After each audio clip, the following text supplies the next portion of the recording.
বিসমিল্লাহির রহমানির রহিম। আসসালামু আলাইকুম। আশা করি সবাই ভালো আছেন। একটা খুব দুঃখের ঘটনা দিয়ে আজকের ভিডিওর বিষয়টা হলো দুঃখের ঘটনা।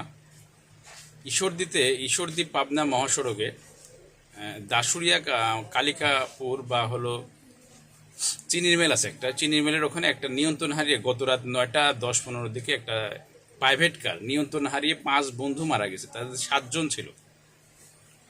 এখন 5টা সবাই কিন্তু যুবক, সবাই তরতাজা যুবক। আমাদের বাড়ি ঈশ্বরদী, তাই আমি ঘটনাটা একটু শেয়ার করার চেষ্টা করতেছি আর কি। এই যে 5-7 জন ছিল, তার মধ্যে 2 জন গুরুতর অসুস্থ, ভয়াবহ গুরুতর অসুস্থ, রাজশাহী মেডিকেলে ভর্তি, যেরকম মিডিয়ার মাধ্যমে তথ্য পেলাম আর কি। এখন এই দায়টা কার, যদি আমরা লিগেলভাবে চেষ্টা করি, অনেকে বলবে যে ভাগ্যে ছিল এমন হয়েছে। আসলে এই কথাটা কিছুটা সত্য কিছুটা মিথ্যা। কারণ আমার যাওয়ার নিয়ম হলো, আমি যখন রাস্তা দিয়ে হেঁটে যাই, আমার যাওয়ার নিয়ম হলো রাস্তার সাইড দিয়ে দেখে শুনে। আমি যদি রাস্তার মাঝখান দিয়ে হেঁটে যাই আর বলি যে ভাগ্য আমার অ্যাক্সিডেন্ট ছিল, ভাগ্য হয়ে গেল, এটা আমি মানি না। ভাগ্য অনেক সময় কর্মের উপরে ডিপেন্ড করে। আল্লাহ পাক সঠিক কর্ম করতে বলছে।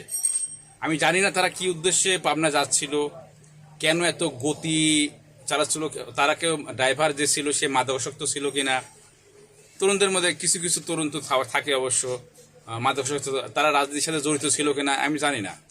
তবে দেখা যায় যে বিভিন্ন দুর্ঘটনার ক্ষেত্রে দেখা যায় যে হলো, বিশেষ করে তরুণদের ক্ষেত্রে যারা বাইক চালায় বা প্রাইভেট কার চালায়, তারা দেখবেন খুব উন্মাদ বুঝেন, যারা মেন্টালিটি ভারসাম্য রাখে না।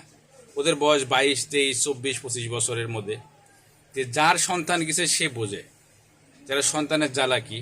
আমার 2টা সন্তান অসুস্থ হয়ে মারা গেছে, আমি বুঝি যে আমার সন্তান মারা যাওয়ার পরে আসলে দুঃখটা কি। এখন দুর্ঘটনার মৃত্যু আরও দুঃখজনক।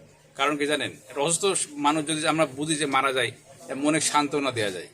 যে একটা মানুষ, তরতাজা মানুষ, ঘর থেকে বের হলো, রাস্তায় যা মারা গেল, এটা যে কত বড় দুঃখজনক, কত তরতাজা একটা জিনিস। তার কিন্তু হাজার স্বপ্ন ছিল, তার বাপ মার স্বপ্ন ছিল। সে যদি রাজনীতি তার ছিল, সে যদি মাদকাসক্ত না হয়, ভালো ছেলে হয়, তার দুঃখটা আরও বাড়ে। এখন হলো এই অ্যাক্সিডেন্টগুলো কিন্তু আমরা একটু মোটামুটি নিয়ন্ত্রণ করতে পারি কিভাবে, যদি আমরা একটু নিয়মতান্ত্রিক, নিজেকে ভারসাম্য রেখে চলি, নিজের প্রতি আস্থা রেখে দেখে শুনে রাস্তাঘাট চলি। রাস্তাঘাটে ভাই সবারই কম বেশি চলা লাগে। এখন ওই প্রাইভেট কার যদি অতিরিক্ত গতি ছিল, যেটা মিডিয়ায় আসছে, আমি বাংলাদেশ প্রতিদিন অনলাইনে পড়লাম, জাগো নিউজ অনলাইনে পড়লাম, যে অতিরিক্ত গতি ছিল। গতির তো অতিরিক্ত দরকার না, হয়তো ফাঁকা রাস্তা বা যাই থাকুক, অতিরিক্ত গতি কি হয়, সে যে কোনো জিনিস অতিরিক্ত খারাপ। খাবার যেমন অতিরিক্ত খারাপ, পানি পান খারাপ অতিরিক্ত খারাপ, টাকা অতিরিক্ত খারাপ, গাড়ির গতি অতিরিক্ত খারাপ, যে কোনো জিনিস অতিরিক্ত খারাপ। সব কিছু একটা নিয়ম আল্লাহবাক সিস্টেম করেছে। এই জন্য আমাদের কর্ম ভালো করেছে। আমাদের রাস্তাঘাট চলার ক্ষেত্রে অবশ্যই কোনো অবৈধ প্রতিযোগিতা ছিল না। এখন হয় গাড়ির কোনো দুর্ঘটনা, গাড়ির কোনো 19-20-এর জন্য অ্যাক্সিডেন্ট হয়েছে, না হয় অতিরিক্ত গতির জন্য হয়েছে, না হয় মাদকাসক্ত হয়ে গাড়ি চালানোর ক্ষেত্রেও অনেক সময় হয়ে থাকে, যদি এটা তদন্ত করে বের হয়ে আসবে যে আসল ঘটনা কি। কিন্তু এই যে 5টা প্রাণ চলে গেল ধরেন 1-2 মিনিটে, কি ভয়াবহ অবস্থা, ওদের ফ্যামিলির কি অবস্থা বলেন। এই দুঃখ আসলে শোক দেওয়ার মতো না। 2টা প্রাণ বেঁচে আছে এখন পর্যন্ত, তারা রাজশাহী মেডিকেলে আছে। এই দুর্ঘটনার ক্ষেত্রে কি হয় জানেন, অসুস্থ হলে হয় হাত পা, কোমর টোমর ভাঙে টাঙিয়ে হাত পা সব হয়ে যায়। ওই বেঁচে থাকাটা অনেক কষ্টের এবং অনেক অর্থের খরচ এবং অনেক কষ্টের। আল্লাহ পাক মাফ করুক, যারা এমভাবে কষ্ট করে বেঁচেছে তারাই বুঝে। আসলে আমি আপনি বুঝবো না, আল্লাহ পাক আমাদের সুস্থ রাখছে আলহামদুলিল্লাহ। কিন্তু এখানে পিতামাতার একটু দায় আছে আমার দৃষ্টিতে। আমার আপনার সন্তান কোথায় যাচ্ছে, কার সাথে যাচ্ছে, কেন যাচ্ছে, যদি একটু আমরা কেয়ারফুল না হই, যদি ছোটবেলা থেকে ওদের গাইড না করি, তাহলে তো এরকম বেয়ারা হতেই পারে।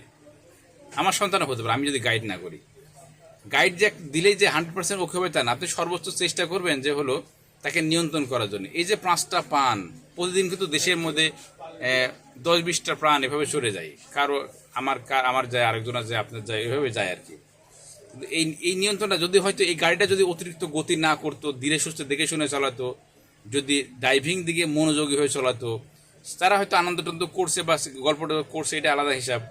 কিন্তু ড্রাইভিং তো এটা মূল কাজ। আপনি ড্রাইভিং স্টার্টিং হাতে মানে কি, ড্রাইভিং স্টার্টিং হাতে মানে হলো আপনার প্রাণটা আপনার হাতে। আপনি যদি ওই জিনিসটাকে কন্ট্রোল না করতে পারেন, নিয়ন্ত্রণ না করতে পারেন, যদি দেখে শুনে না চালাতে পারেন, সেক্ষেত্রে আমাদের সমস্যাটা বাড়বে। এই যে প্রাণগুলো চলে গেল, আল্লাহ মাফ করুক,